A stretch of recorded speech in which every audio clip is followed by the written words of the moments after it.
Dale Earnhardt is not only known as one of the greatest NASCAR drivers of all time, but also as one of the greatest race car drivers in the history of auto racing.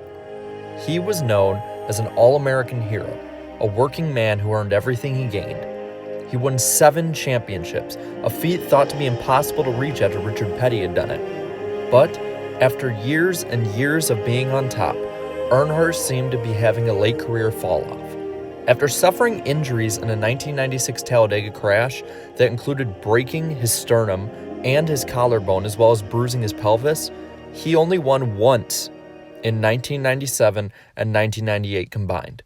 And while that 1998 win was the most memorable win of his career, it covered up the 3 teams' lacking performance.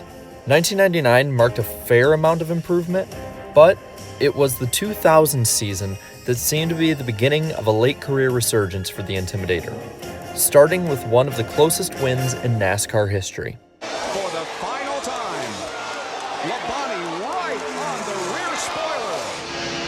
And Earnhardt goes in high. That's going to leave some room for Labonte on the bottom. Here comes Labonte making a charge. They come toward the line. Who will it be? It is going to be. I don't know. I don't either. Will look like Earnhardt just by a little bit. That was one of the closest finishes in the history of NASCAR. Throughout the 2000 season, Earnhardt clearly was an elite-level driver. While Bobby Labonte ran away with the title, Earnhardt was one of, if not the best, behind him. Heading into Talladega, there were a few things that led to intrigue. Firstly, the package. The plate races in 2000 before the Winston 500 left plenty to be desired, especially the Daytona 500. So much so that Earnhardt himself was outspoken to the media after the 500. First racing I've seen at Daytona in a long, long time. They took NASCAR Winston Cup racing and made it some of the sorriest racing, took racing out of the drivers and the crew's hands. We can't adjust, we can't make our cars drive like we want. They just killed the race at Daytona. That's all I got to say. Mr. Bill France Sr. probably roll over his grave if he's seen that deal. In response to the negative fan, driver, and media uproar, NASCAR decided to change up the playing field. They would add a roof blade as well as a wicker bill on the spoiler, among a few other things. It would prove to spice up the show, as the enhancements created a larger hole in the air, making monstrous runs in the draft. The other story being the Winston No Bull 5 competition, where 5 drivers that finished in the top 5 in a previous No Bull race were eligible for $1 million. Earnhardt was one of these drivers that was eligible.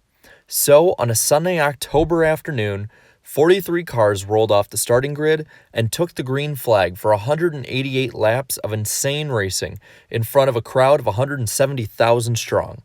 Coming into the race, Big E had 9 career wins at Talladega, but what really surprised some was that one of the top drivers of the day was actually Little E. The Intimidator's son, Dale Earnhardt Jr., was showing flashes of the drafting talent that his legendary father had become known for. But, as the draft so often works, he was shuffled out. By lap 15, Earnhardt Sr. would pass the man his fans hated most for the lead for the first time. He was in second spot just a moment ago, and Earnhardt goes for the lead. 9-time winner at Talladega. He won both events in 1999. He won this race from 27th starting spot. And the Intimidator, look at these fans on their feet waving those hats. That's what it's all about. They want to see them on their feet screaming and waving as Earnhardt leads Ward Burton. But here comes Gordon with some drafting help on the outside. Will Earnhardt lead this lap? Yes, he will.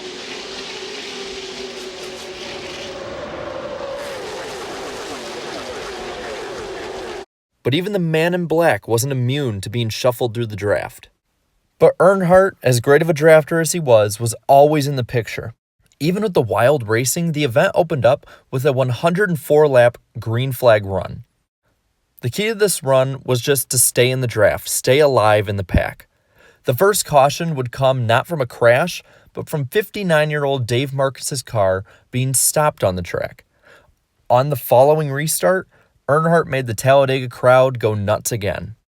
So he's batting 500. This is his 7th time to get a chance to win the No Bull 5. But the guy right behind him, Dale Earnhardt, is trying to go for the lead, has also had 6 chances, and he has never won one. That could change today. But once again, the lead wouldn't last.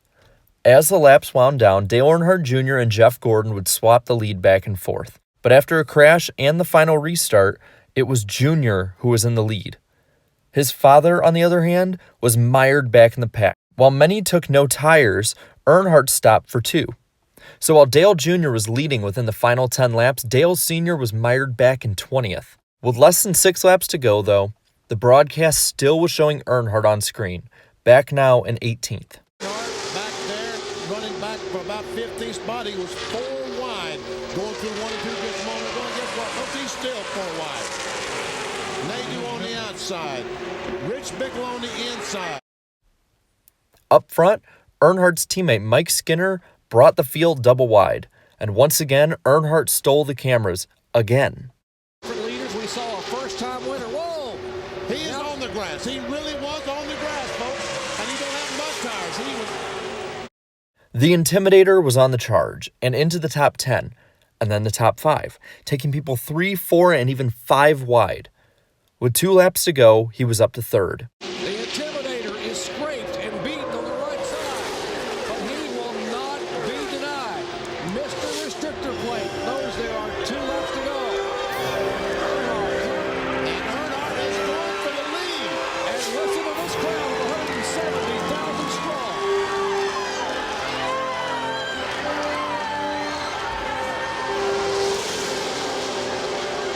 Richard Chalmers knows he's going to win 1-2 as he comes for the white flag. Ooh, Earnhardt loose. Dale Jr. out on the inside, but he's getting it back in. He's on the apron of the racetrack, Ned. He saves the race car. Up almost against Bobby Lamar. The no-ball 5 contender, Mr. Restrictor Plate. Dale Earnhardt comes down and will take his 10th career victory at Talladega. While cars crashed after the finish behind him, Dale Earnhardt would celebrate his 76th career victory and his 10th at Talladega.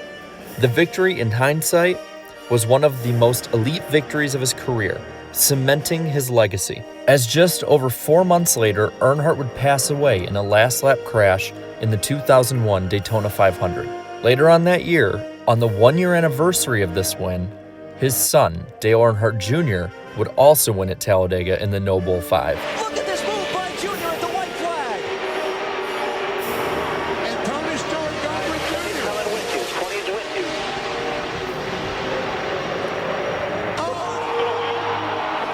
Dale Earnhardt Jr. has won the $1 million bonus here at Talladega. To this day, Earnhardt's 10 career wins at Talladega are still unmatched. And his hard charge from 18th to the lead in the final 4 laps is one that will live on in NASCAR lore forever. So now, I want to pass this on to you. How does Dale Earnhardt's final win add to his legacy? Let me know down below in the comments, and leave a like and subscribe for more great NASCAR content. And until next time, have a good one.